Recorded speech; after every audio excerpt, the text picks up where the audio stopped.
नमस्कार मित्रों, स्वागत है आपका इस नए वीडियो में। यह खजुराहो श्रृंखला का दूसरा भाग है। पहले भाग में मैंने खजुराहो के इतिहास के बारे में आपको बताया था और खजुराहो में मंदिरों का निर्माण कब और किसने किस कालखंड में करवाया, ये सब कुछ मैंने आपको प्रथम भाग में बताया था। अब इसमें हम आगे की जानकारी प्राप्त करेंगे खजुराहो के मंदिरों के बारे में। आप मेरा पिछला वीडियो देखना ना भूलें और उसे देखने के लिए इसी चैनल पर उपलब्ध है वो। आप मेरा चैनल सब्सक्राइब करें और मुझे सपोर्ट भी करें। जैसा कि आपको मैंने पहले भी बताया था कि खजुराहो में पहली शताब्दी से लेकर 12वीं शताब्दी के मध्य में कुल 85 मंदिरों का निर्माण हुआ था विभिन्न शासकों के द्वारा। उनमें से अभी सिर्फ 22 मंदिर ही सुरक्षित खड़े हैं। इन मंदिरों का मुस्लिम आक्रांताओं ने काफ़ी नुकसान पहुंचाया था। अभी जो भी मंदिर मौजूद हैं वो अपने आप में काफ़ी विशेष महत्व रखते हैं। हर मंदिर में स्थापत्य कला का उत्तरोत्तर विकास होता गया है। प्रत्येक उपस्थित मंदिर का एक विशेष नाम दिया गया है। अभी जो सामने आप मंदिर देख रहे हैं यह चित्रगुप्त मंदिर के नाम से जाना जाता है। धंगदेव वर्मन के पुत्र महाराजा गंडदेव वर्मन के द्वारा निर्मित यह मंदिर 11वीं शताब्दी ईस्वी के उत्तरार्ध में बना था। खजुराहो में बने मंदिरों में केवल यही एकमात्र सूर्य मंदिर है। इस मंदिर का नाम चित्रगुप्त नामक देवता के नाम पर पड़ा है, जिनके बारे में हिंदू धारणा है कि यह मनुष्यों के कर्मों का लेखा जोखा रखते हैं। गर्भगृह में स्थित रथारूढ़ भगवान सूर्य की प्रतिमा के दाहिने ओर हाथ में लेखनी लिए चित्रगुप्त की खंडित प्रतिमा है। यह मंदिर निरंसार शैली में बना है, अर्थात इसके आंतरिक तौर पर केवल 4 भाग ही हैं: अर्धमंडप, महामंडप, अंतराल एवं गर्भगृह। इस मंदिर में परिक्रमा के लिए प्रदक्षिणा पथ नहीं है। वर्तमान स्थिति में मंदिर लगभग नया ही बना हुआ है।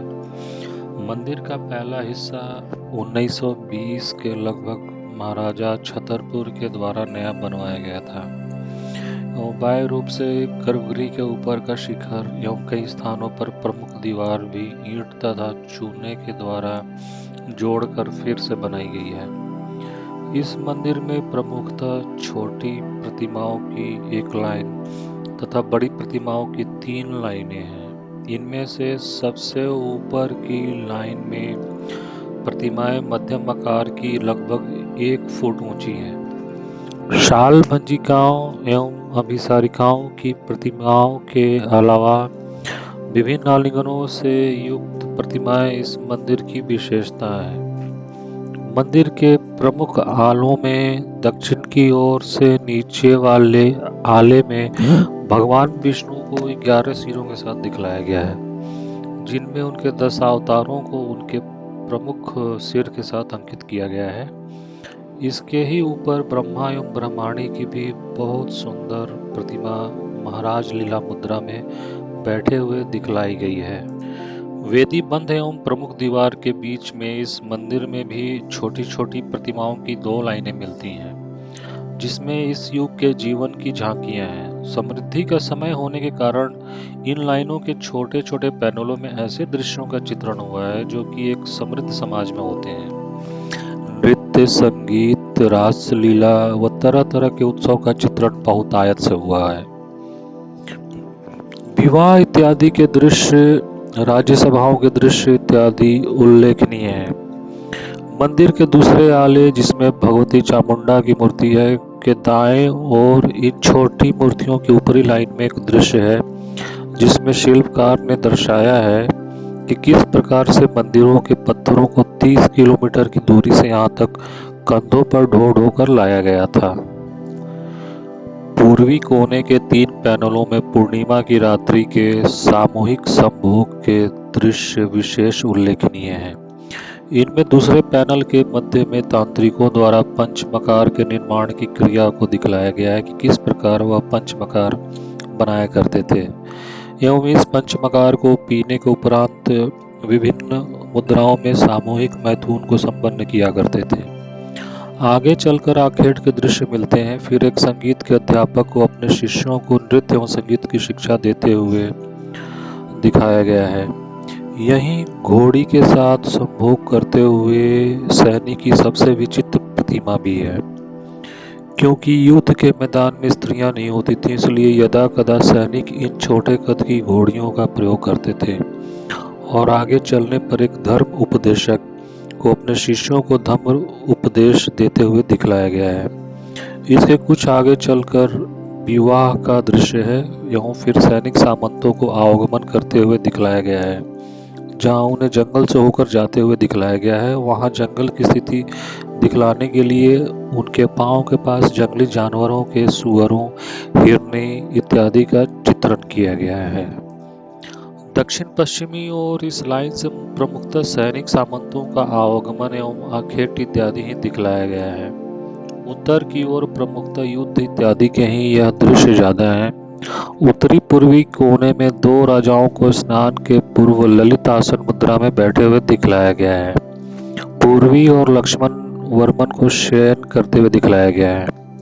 एवं अंततः इसी लाइन में उत्तर पूर्व के एक पैनल में शिल्पियों को भी दिखलाया गया है, जिनके हाथों में छेनी हथौड़ी है, जिससे इन शिल्पियों ने अनूठे मंदिरों की रचना की है।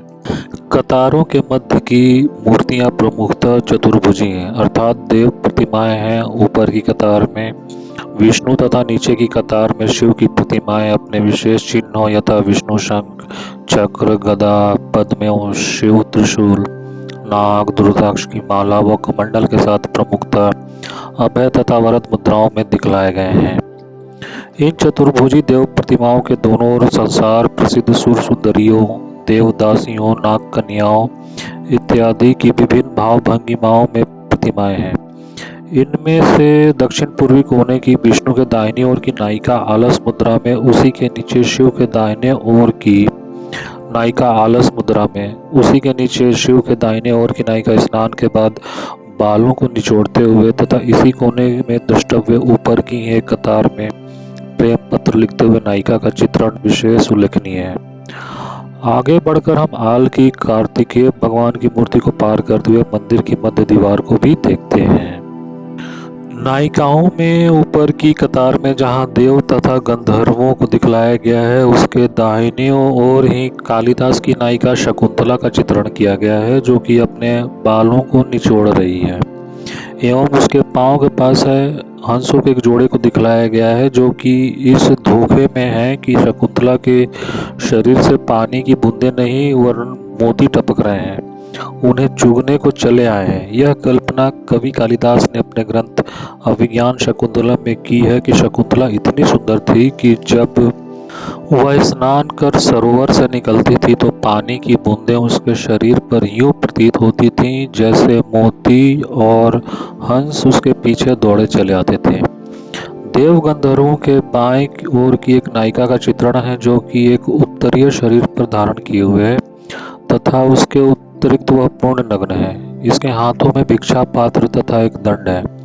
यह तांत्रिकों के कोला समूह की योगिनी है, जो कि शरीर पर केवल एक छोटी उत्तरीय धारण कर विचरण किया करती थी और भिक्षाटन द्वारा निर्वाह करती थी। इसी दक्षिणी मध्य दीवार पर नीचे की लाइन में राजा रानी के आलिंगन के बाएं ओर एक नायिका को दिखलाया गया, जो कि वात्सायन के कामसूत्र के उस सिद्धांत की पुष्टि करती है जिसके अनुसार नायक नायिका को एक दूसरे को काम उत्तेजित करने के लिए नख, दंत इत्यादि का प्रयोग करना चाहिए।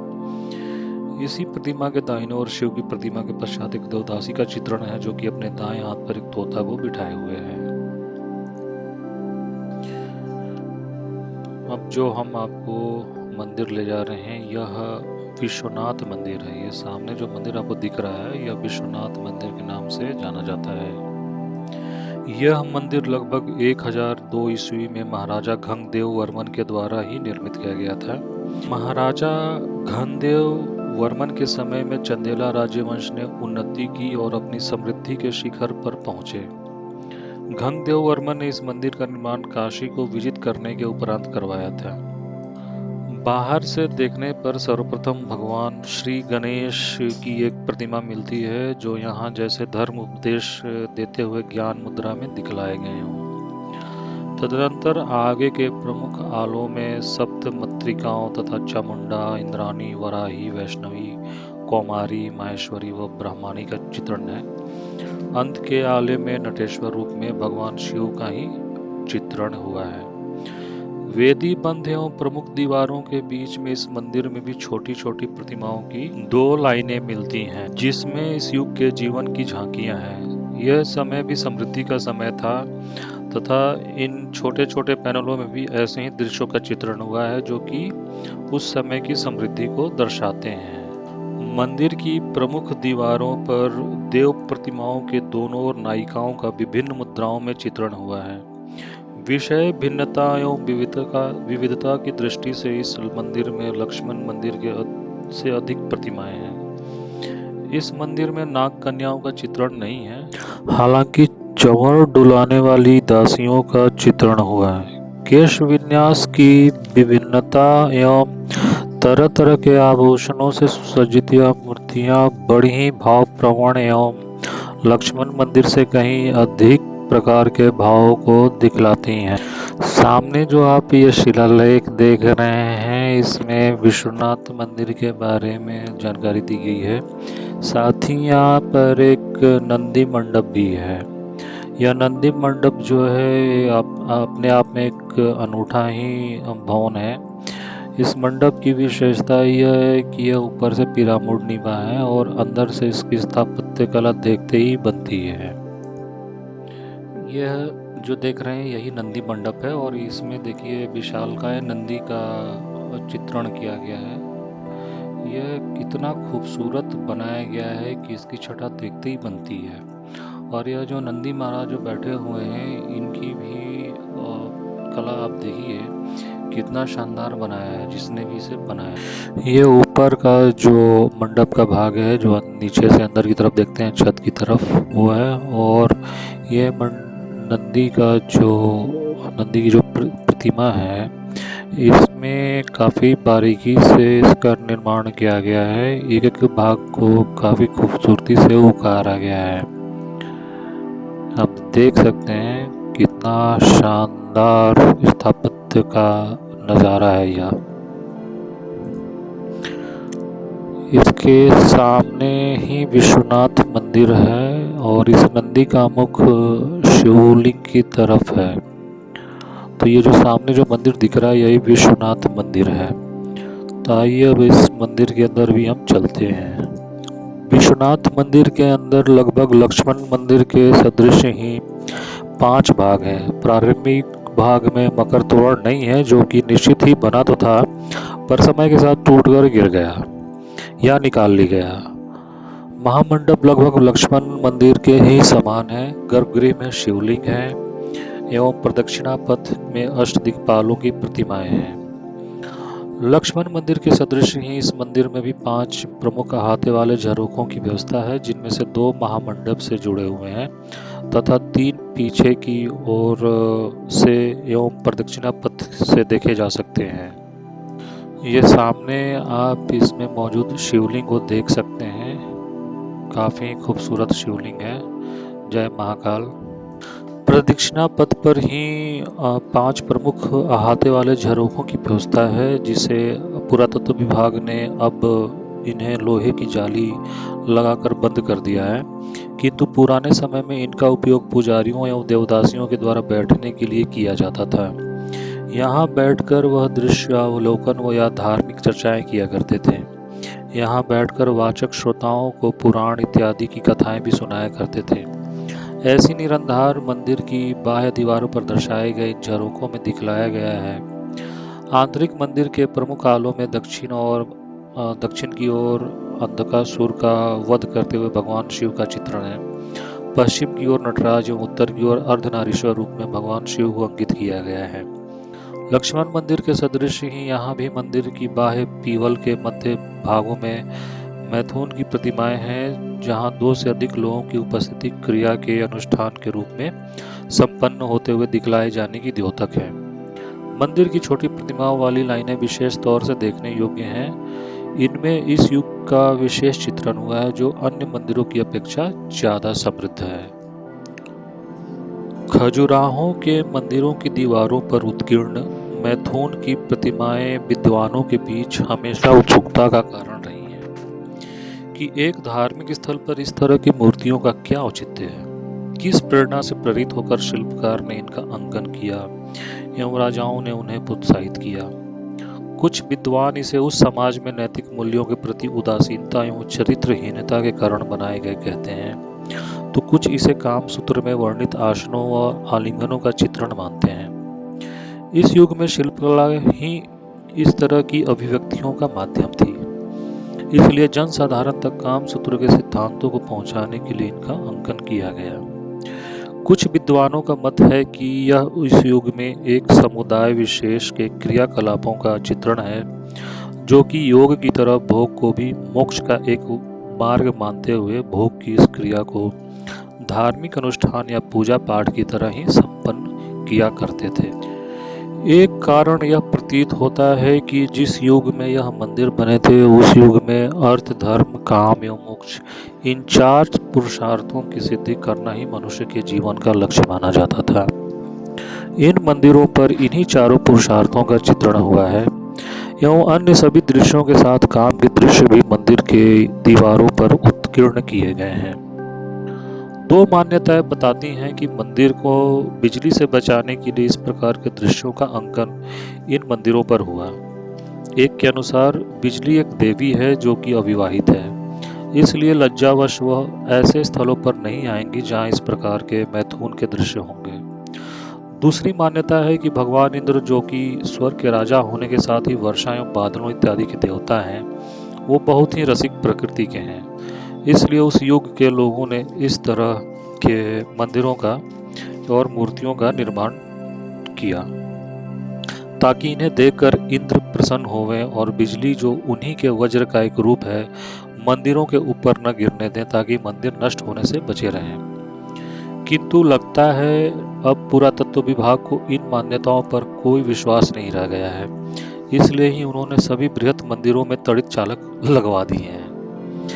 एक मत है कि जिस तरह माँ अपने पुत्रों को स्नान कराने एवं कपड़े इत्यादि पहनाकर तैयार करने के पश्चात इस डर से कि कहीं उसके लड़के की सुंदरता को किसी की डाह न लग जाए उसे टिटोना लगा देती है, ठीक उसी प्रकार हमारे शिल्पकारों ने सुंदर स्थापत्य और मूर्ति कला की रचना कर दूसरों के डाह से बचाने के लिए डिटोनों के रूप में यह चित्रण किया।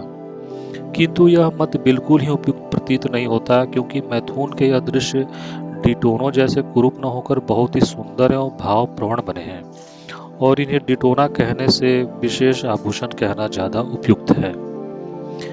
एक मत है कि बौद्ध एवं जैन धर्म से प्रभावित होकर लोग संन्यास लेकर जंगलों में चले जाया करते थे, इसलिए वैराग्य का प्रभाव समाज पर यह पड़ रहा था कि जनसंख्या कम होती जा रही थी और वैदिक काल से चली आ रही अर्थ, धर्म, काम, मोक्ष की परंपरा धूमिल पड़ती जा रही थी। इसी वैदिक धर्म और उससे मान्य जीवन के उपयुक्त चारों पुरुषार्थों को समाज में पुनः मान्यता प्राप्त कराने के उद्देश्य से इस तरह का चित्रण मंदिरों की दीवारों पर हुआ। प्रतिमाओं को देखने पर प्रतीत होता है कि सत्य जो भी हो, लक्ष्मण एवं विश्वनाथ मंदिर के कुछ दृश्यों में तांत्रिकों द्वारा धार्मिक अनुष्ठान के तौर पर संपन्न किए जाते हुए कुछ दृश्यों का चित्रण है, जबकि आगे चलकर प्रमुखता कामसूत्र के सिद्धांतों एवं उससे वर्णित आलिंगनों इत्यादि का चित्रण है। इन मंदिरों में चित्रगुप्त, देवी जगदम्बा, कंदारिया महादेव एवं गांव के पास का एक मंदिर जवारी उल्लेखनीय है। वामन मंदिर में आलिंगनों का चित्रण है।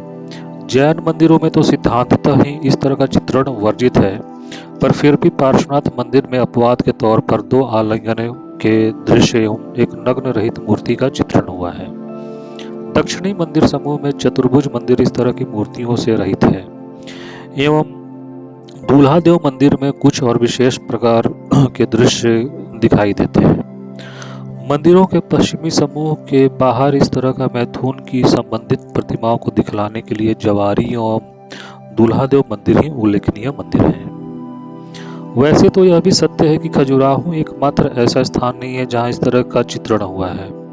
उत्तर भारत, मध्यम भारत, महाराष्ट्र, राजस्थान, उड़ीसा, कर्नाटक व दक्षिणी भारत आदि सभी को खजुराहो के पहले तथा बाद में छिटपुट इसका चित्रण होता ही रहा है। कोणार्क सूर्य मंदिर में कुछ अधिक ही इस विषय का चित्रण हुआ है, किंतु जितनी प्रचुरता, प्रधानता एवं विस्तार पूर्वक खजुराहो में इसे स्थान मिला है, जिस विविधता से शिल्पी ने इस विषय को यहाँ पर अंकित किया है, अन्यत्र कहीं नहीं मिलता। प्रभाव की दृष्टि से यह चित्रण काम उत्तेजक नहीं है, वरन काम कला के विभिन्न सिद्धांतों को चित्रित करने के कारण ज्ञानवर्धक है। कई स्थलों पर विशेष तथा विस्मयकारी चित्रण दर्शकों में काम कला के प्रति एक स्वाभाविक उत्सुकता व अन्वेषण करने की प्रेरणा का संचार करते हैं। कहते हैं कि पुराने समय में खजुराहो नगर में देवदासियां एवं नगर वधुएं भी रहा करती थीं, जिनसे मिलने सैनिक सामंत शांति के समय में आया करते थे। 64 कलाओं में पारंगत इन देवदासियों का प्रतीक यही तोते हुआ करते थे, जो कि इनके घरों के दरवाजों पर पिंजड़े में लटके रहा करते थे, और इन्हें देखकर सैनिक सामंत यह जाना करते थे कि यह घर किसी देवदासी या नगर वधु का है। इसी पंक्ति में कोने की एक मैथुन मुद्रा के बाद पांव में से कांटा निकालते हुए एक नायिका का बहुत सुंदर चित्रण हुआ है। इसके अतिरिक्त भी कई उल्लेखनीय प्रतिमाएं यथा शकुंतला के दाहिने ओर मां बालक को नौकर से लेते हुए इत्यादि बनी हुई है। सभी प्रतिमाएं बहुत ही भावप्रवण हैं। और आगे बढ़कर हम मंदिर के दक्षिण पश्चिमी कोने में पहुंचते हैं। यहाँ के उप मंदिर के अंदर भगवान विष्णु की शेषशायी प्रतिमा भी है। एक मूर्ति में एक युगल द्रष्टव्य है, जो कि प्रेमालाप की मुद्रा में है एवं नायक के प्रश्न का उत्तर देते हुए नायिका को दिखलाया गया है। दोनों ही नग्न हैं। इनके ही दाहिने ओर एक गणिका का बड़ा ही सजीव चित्रण है, जो कि गाना गा रही है। मध्य में शिव हैं और उनके दाहिने ओर की नायिका को आईने में मुख देखकर मांग में सिंदूर भरते हुए दिखलाया गया है। इसके ऊपर की कतार में दाएं ओर नायिका को कुंदक क्रीड़ा करते हुए भी दिखलाया गया है। नायिका की मांसल देह व्यष्टि का चित्रण किस तरह से शिल्पकार ने किया है, यह दृष्टत्य है। मध्य में एक जगह भगवान विष्णु हैं और उनके बाएं ओर नायिका है, जो कि कपड़ों को धारण कर रही है। उस युग में बहुत ही अच्छे प्रकार के वस्त्र तो हुआ करते थे, किंतु उनकी सिलाई का प्रावधान नहीं था। ऐसा प्रतीत होता है कि नायिकाएं वक्ष स्थल को ढकने के लिए कुंचिकी बांधा करती थीं। नीचे के वस्त्रों को चांदी और सोने के बने हुए कटिबंधों द्वारा बांधा करती थीं।